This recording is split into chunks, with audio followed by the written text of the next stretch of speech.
साल 1998 Indian agency bureau और America के CIA के कुछ टॉप ऑफिसर्स एक रूम में बैठकर एक मिशन की प्लानिंग कर रहे थे। एक ऐसा मिशन जिसे एग्जीक्यूट करना अब मजबूरी बन गई थी। एक तरह से चाइना न्यूक्लियर पावर हो रहा था और दूसरी तरफ हमारे पड़ोसी देश भी अपना न्यूक्लियर टेस्ट सोच रहे थे। इसलिए इंडिया एक मिशन लॉन्च करता है, एक ऐसा मिशन जिससे एक भी गलती और सालों की प्लानिंग और मेहनत पूरी तरह बर्बाद। और कुछ ऐसा ही होता है। इस मिशन की शुरुआत बहुत जोरों शोरों से हुई थी, मगर इसका अंतिम पड़ाव आते आते इस मिशन को पूरी तरह बदल दिया जाता है, या यह कह लो कि इसे बंद कर दिया जाता है। पर इस एक फेल्ड मिशन की वजह से आज उन लाखों लोगों की जान खतरे में जो हिमालय के पास रहते हैं।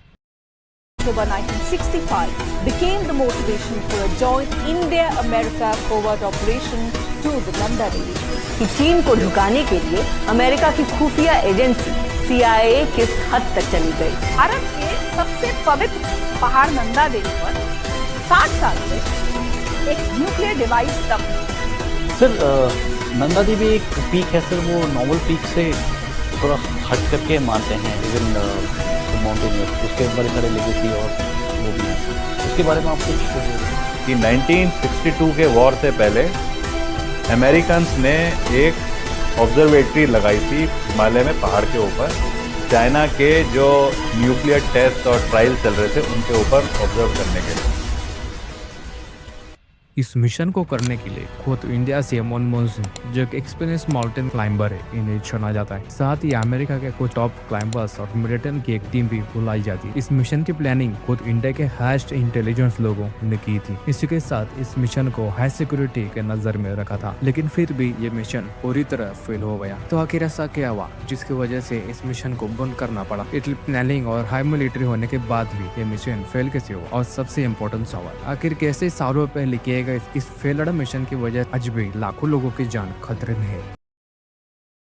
1962 में इंडिया और चाइना के बीच हुई जंग ने दोनों देशों के रिश्ते को पूरी तरह बदल दिया था। इस वार में इंडिया को काफी नुकसान उठाना पड़ा और उसके बाद भी सबसे बड़ी टेंशन ये थी कि चाइना सिर्फ अपनी मिलिट्री नहीं मजबूत कर रहा था, बल्कि न्यूक्लियर टेक्नोलॉजी पर भी बहुत तेजी से काम कर रहा था। फिर अक्टूबर 1964 में चाइना ने लुक नो टेस्ट साइट पर अपना पहला न्यूक्लियर टेस्ट सफल कर दिया। अब सिर्फ इंडिया नहीं बल्कि अमेरिका भी इससे परेशान था। दोनों देशों के लिए ये समझना था कि चाइना इतनी तेजी से न्यूक्लियर बॉम्ब्स और मिसाइल कैसे प्रोड्यूस कर रहा है। लेकिन प्रॉब्लम ये थी कि उस दौर में इंफॉर्मेशन कलेक्ट करना आज जितना आसान नहीं था। आज की तरह मॉडर्न सैटेलाइट या कंटिन्यूअस सर्वेलेंस सिस्टम मौजूद ही नहीं थे। चाइना के अंदर क्या चल रहा है इसका रिलायबल इंफॉर्मेशन किसी के पास नहीं थी। इसी वजह से 1965 में एक सीक्रेट ऑपरेशन की प्लानिंग शुरू हुई। इस ऑपरेशन में अमेरिका की CIA और इंडिया की इंटेलिजेंस ब्यूरो यानी कि IB ने पहली बार इतने बड़े लेवल पर मिलकर काम किया। आइडिया काफी सिंपल लगता था, लेकिन उसे रियलिटी में बदलना शायद मिशन का सबसे मुश्किल हिस्सा था। प्लान था हिमालय की किसी बहुत ऊंची चोटी पर एक इलेक्ट्रॉनिक मॉनिटरिंग स्टेशन लगाया जाए जो चाइना के लुक नो टेस्ट साइट से आने वाले रेडियो कार्बन सिग्नल्स और मिसाइल टेलीमीटर को डिटेक्ट कर सके।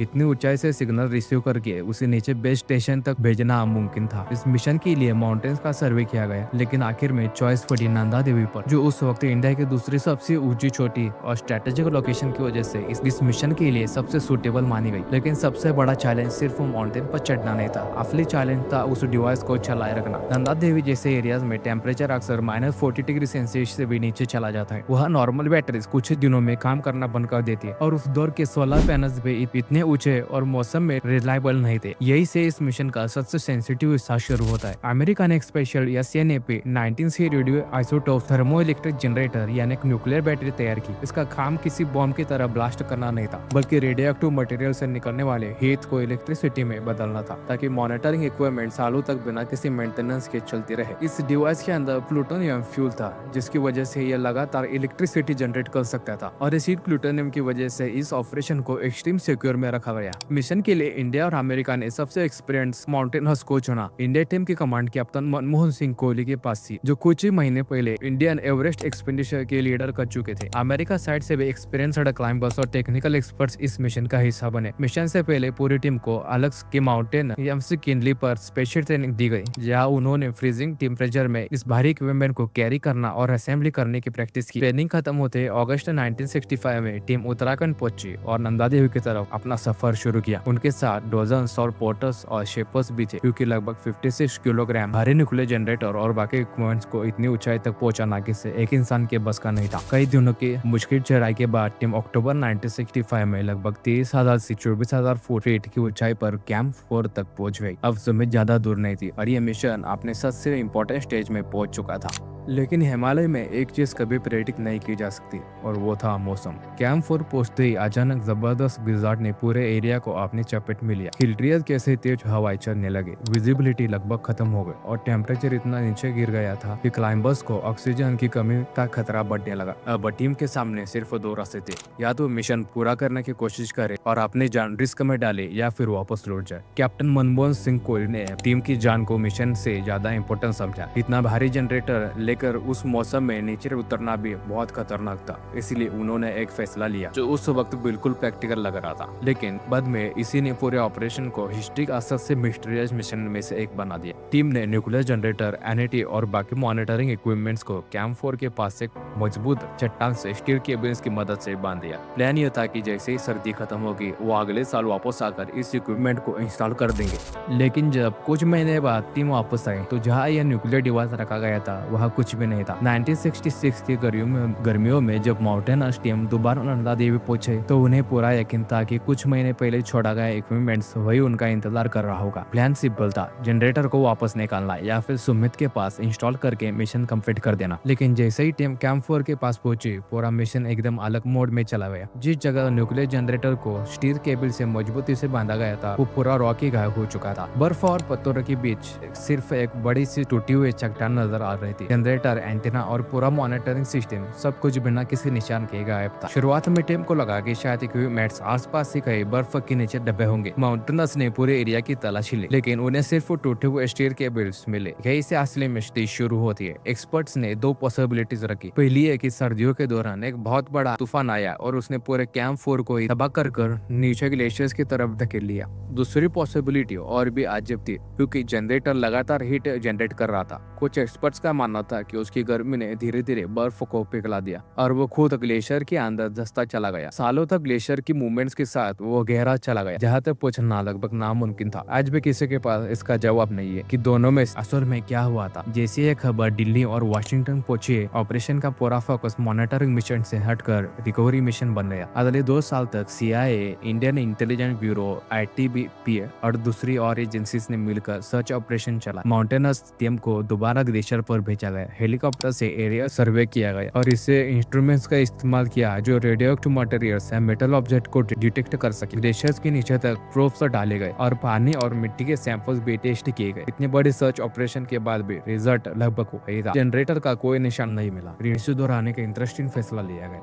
मिशन को बंद करने की बजाय एजेंसीज ने अपनी स्ट्रेटेजी बदल दी। नंदा देवी पर मिशन फेल होने के बाद उन्होंने पास ही की एक और पीक नंदा कोट को चुना। 1967 में वहाँ एक दूसरा मॉनिटरिंग सिस्टम सक्सेसफुली इंस्टॉल किया गया और इस बार मिशन काफी हद तक सक्सेसफुल रहा। कुछ महीनों तक उसने चाइना के मिसाइल और न्यूक्लियर टेस्ट से जुड़ी इंफॉर्मेशन भेजी और बाद में उसे सेफली वापस भी दिया गया। इसके बाद धीरे धीरे एजेंसीज ने न्यूक्लियर जनरेटर की जगह दूसरी टेक्नोलॉजीज का इस्तेमाल करना शुरू कर दिया और हिमालय में सर्वेलेंस सिस्टम लगाया गए। लेकिन एक सवाल फिर भी वही था, नंदा देवी वो छोड़ा गया जनरेटर आखिर कहाँ गए। उसके अंदर प्लूटोनियम था और इसी वजह से साइंटिस्ट को सबसे ज्यादा चिंता इसी बात की थी कि अगर कभी उसका प्रोटेक्टिव कवर टूट गया तो रेडियो एक्टिव मटेरियल्स ग्लेशियर के पानी के साथ नीचे आ सकती थी। ऋषिगंगा से निकलने वाला पानी आगे चलकर अलकनंदा और फिर गंगा का हिस्सा बन जाता है। इसी वजह से यह सिर्फ एक इंटेलिजेंट मिशन का फेलियर नहीं था, बल्कि धीरे धीरे एनवायरमेंट और पब्लिसिटी का भी एक बड़ा सवाल बन गया। और शायद इसी वजह से ये कहानी इतनी कंट्रोवर्शियल बनी। जब लगभग 13 साल बाद इस पूरे सीक्रेट ऑपरेशन की सच्चाई दुनिया के सामने आई तो इसने इंडिया के पॉलिटिक्स से लेकर पार्लियामेंट तक हर जगह भय छेड़ दी। 1965 से लेकर 1978 तक ये पूरा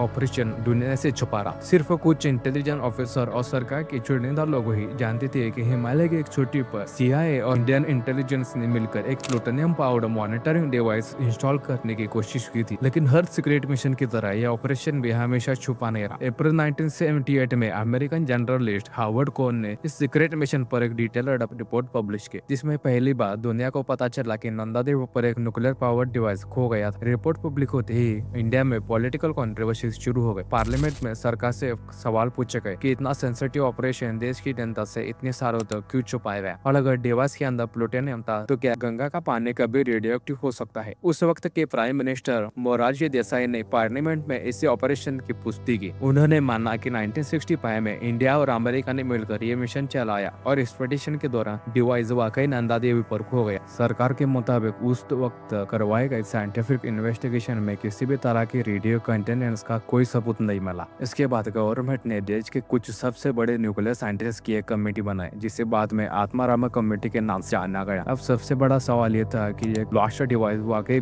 हिमालय और गंगा की रेखा खतरनाक बन सकता है क्या। कमेटी ने कई सालों तक पानी, मिट्टी और एनवायरनमेंट से जुड़े सैंपल्स के एनालिसिस किए। इन्वेस्टिगेशन के बाद उनका कंक्लूजन ये था कि जनरेटर के अंदर मौजूद प्लूटोनियम की प्रोटेक्टिव लेयर के अंदर सील किया गया था, जो एक्सट्रीम इम्पैक्ट को भी झेलने के लिए डिजाइन किया गया था। 1966 से लेकर 1978 तक ऋषिगंगा और गंगा के पानी की बार बार टेस्टिंग की गई, लेकिन किसी भी टेस्ट में डेंजरस रेडियोएक्टिव कंटेनेंट नहीं मिले। इसी वजह से साइंटिस्ट ने कंक्लूड किया कि पब्लिक हेल्थ के लिए तुरंत कोई खतरा नहीं था। हाँ, एक पॉसिबिलिटीज की उन्होंने कभी पूरी तरह रिजेक्ट भी नहीं किया। अगर फ्यूचर में जनरेटर का प्रोटेक्टिव कवर टूट गया तो ग्लेशियर के पिघलने की वजह से बाहर आ जाएगा, तो उसका मॉनिटरिंग जरूरी होगी। इसी पीरियड के बाद नंदा देवी सेंचुरी को भी आम मॉनिटरिंग के लिए बंद कर दिया गया और बाद में उसे प्रोटेक्टेड नेशनल पार्क का हिस्सा बना दिया गया। लेकिन एक मिस्टेक का चैप्टर ही खत्म नहीं हुआ। रिपोर्ट पब्लिक होने के बाद कुछ लोगों ने यह भी कहना शुरू किया कि इसके पीछे शायद चाइना के मिलिट्री का हाथ हो सकता है, क्योंकि इंडिया ने जिस जगह इस न्यूक्लियर टेस्टिंग को सेट किया था वही जगह के कुछ दूर बाद चाइनीज बेस भी था। लोगों ने यह कहना शुरू किया कि चाइना के मिलिट्री ने इंडिया की मिलिट्री के जाने के बाद उस न्यूक्लियर प्रोग्राम को वहां से चुरा लिया। अब इसके कोई सबूत नहीं मिले, इसीलिए इंडियन आर्मी ने भी इसके ऊपर कुछ बताने से इनकार कर दिया। जो डिवाइस नंदा देवी पर खो गया था वो न्यूक्लियर बॉम्ब नहीं था, बल्कि एक radio isotope thermo electric generator था। उसमें कोई एक्सप्लोसिव मैकेनिज्म नहीं था और वो कभी एटॉमिक बम की तरह ब्लास्ट नहीं कर सकता था। उसका काम सिर्फ रेडियोएक्टिव डीके से इलेक्ट्रिसिटी बनाना था ताकि सर्वेलेंस रिक्वायरमेंट सालों तक चलती रहे। यानी असली कॉन्करेंस एक्सप्लोजन का नहीं था, बल्कि इस बात का था कि अगर उसके अंदर मौजूद प्लूटोनियम कभी बाहर निकल जाए तो रेडियोएक्टिव कॉम्पिटिशन का रिस्क पैदा हो सकता था। और शायद इसी वजह से इंसिडेंट आज भी पूरे हिस्ट्री का सबसे अनयूजुअल इंटेलिजेंट ऑपरेशन में एक गिना जाता है।